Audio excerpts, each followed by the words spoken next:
Defenders of Formula 1's DNA and sporting integrity can breathe a sigh of relief. It looks like a plan to get reverse grid races into the championship next season is going to be thwarted. For months now, we've had a back and forth over Liberty Media's desire to mix things up by introducing some kind of reverse grid element into a few F1 races, and we even had a video explaining why it seemed inevitable. But there's been a twist, one that the likes of Ross Brawn probably didn't see coming, and now the proposal suffered a serious blow. Before we dive into the latest instalment of a very divisive saga, a quick thank you to everyone who's subscribed to the race so far, and to those of you who responded to our poll on YouTube about reverse grids a while ago. We're amazed at how many of you have joined our community since then, and we'd love to have more, so think about subscribing if you like this video.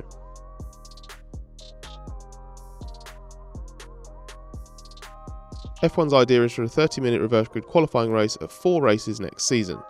The championship had lobbied for a Saturday qualifying race at the second weekend at venues hosting 2 races this season, which was initially the Red Bull Ring and Silverstone.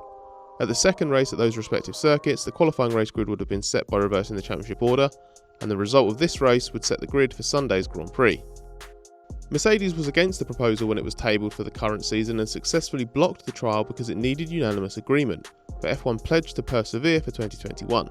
The championship launched a new fan survey after the Italian Grand Prix using Pierre Gasly's shock win for AlphaTauri with the leading cars out of position to justify a fresh offensive with this idea. It outlined the sprint race proposal for 4 events, which based on previous remarks would be the French, Belgian, Italian and Russian Grand Prix. F1 said the changes were being considered in the context of stable rules and the carryover of major car components for 2021, and with the ambition to mix up the grid on a Sunday to increase the excitement and unpredictability of a small selection of races. For F1 to pursue this idea seriously, the stakeholders would need to discuss a sensible framework around how exactly this would work in operation, such as whether car changes could be made in between races or if fundamental setup choices would be locked in. But F1 Managing Director of Motorsport Ross Brawn has promised to continue to evaluate new formats with the aim of improving the show, but always maintaining the DNA of Formula 1.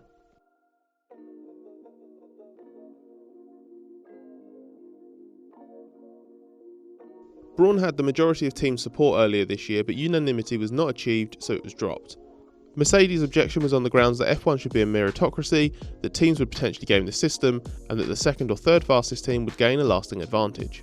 But Brawn was quietly confident for 2021 because F1's push will be aided by a crucial development in terms of its governance structure.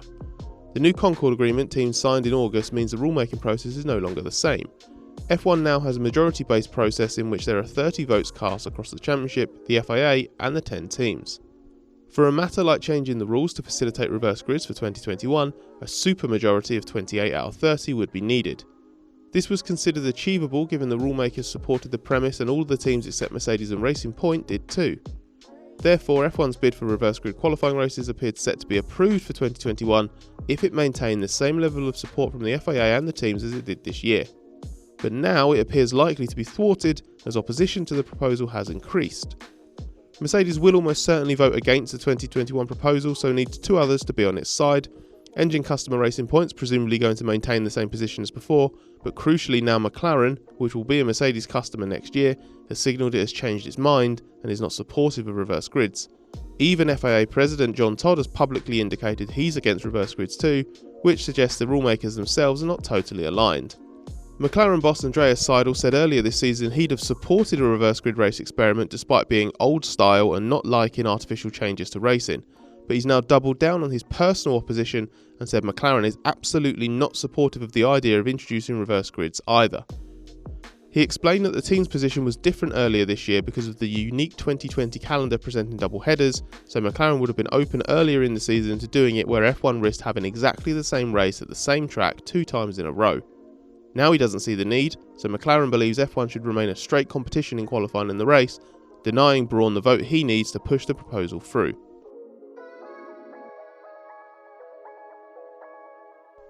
Mercedes team principal Toto Wolff has been comfortably the most outspoken team representative over the proposal.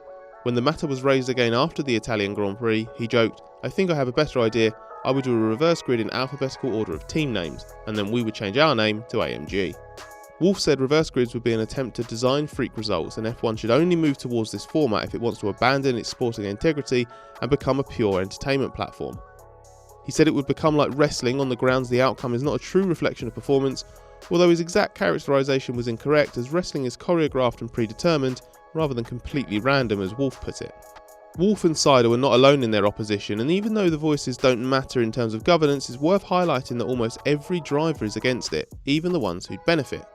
Williams driver George Russell is 50-50 at best, while Haas's Romain Grosjean, the prime beneficiary of such an idea this year given he's last in the championship, said that even though we'd start on pole, I don't like it. We need to bring the field together rather than try and reverse grid and things like that. It doesn't feel quite like what I've been growing up with and what I'd like to see in Formula 1.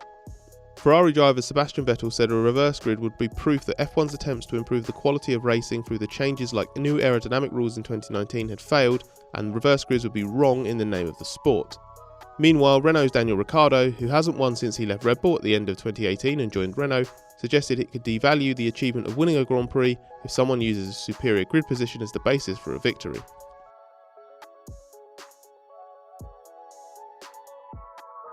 Among the most unusual responses to the idea has to have been Red Bull team boss Christian Horner suggesting a non-championship race to trial the experiment rather than enforcing different formats at different races.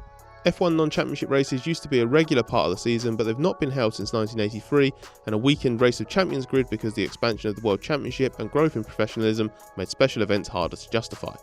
Horner said his issue is regarding fairness, as he can't see how F1 can have a different rule for one race to other events, and suggested a non-championship or invitation event instead. A quirk of the coronavirus-affected schedule has been the addition of Mugello, Imola, Nürburgring, Algarve and Istanbul, which would otherwise not have held races. So Horner's suggestion is that with so many tracks pushing for races and plenty missing out, why not select one to try a new format? But maybe Horner should get on the phone to his boss Dietrich Mateschitz instead. Red Bull owns a circuit and has massive funding attached to its F1 endeavours, and it would be a logical facilitator of a non-championship race at the Red Bull Ring.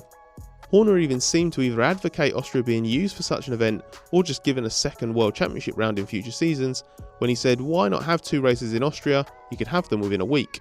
Tacking a second event onto the back of the Red Bull Ring's World Championship round, like it did with the second official race this year, would seem the most sensible option, as it would massively reduce the logistical complication for the teams that would participate. However, it would be extremely unrealistic based on what F1 hopes to achieve next year with a full 22 race calendar, as the financial and human pressure on teams is going to be greater than ever. And Horner did admit it's just an idea that he came up with in response to a question about reverse grids being on F1's agenda. But it probably wouldn't be any more controversial than a reverse grid proposal itself, given how divisive F1's push has been. Will you be pleased if the idea now disappears, or were you hoping F1 would finally try a reverse grid in some way to get a real life race result? Let us know in the comments, give this video a like either way, and remember to subscribe to The Race if you haven't already to join us again for future videos.